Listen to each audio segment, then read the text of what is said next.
Alright, so here we are back again testing the amperage draw of the electric windows in a 1971 Federal, aka US version of the Triumph Stag.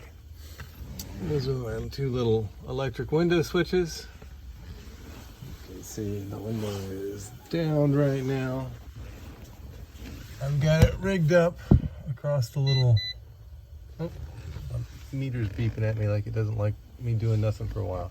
But anyway, it's set on DC 10 amp range. I previously did something with another kind of meter. It showed me it was maybe around 8 or so, but let's run this. I'm going to run the window up.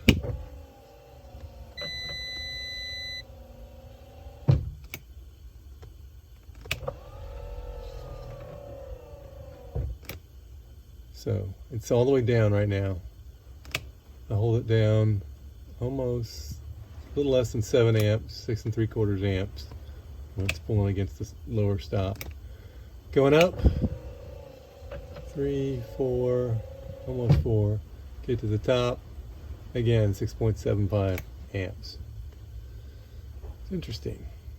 Okay, so the other window, the driver's side window, it sticks a lot, and you'll actually hear it sort of, it struggles to go up and down, and you'll hear it go cha cha cha cha cha cha.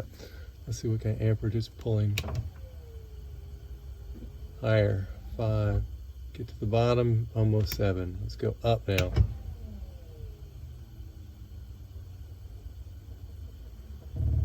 There, it's the window chattering. It's going to get up to 6. Gets to the top, pegs out at 6.3.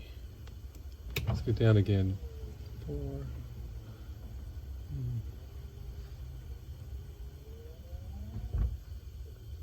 All the way down. Okay, so for fun, let's run them both up at the same time, see what kind of value we get. Pow! Oh, it's beeping at me, telling me that I'm going over 10 amps. You're not supposed to do that, it'll blow the fuse. So that was both down at the same time. Okay, so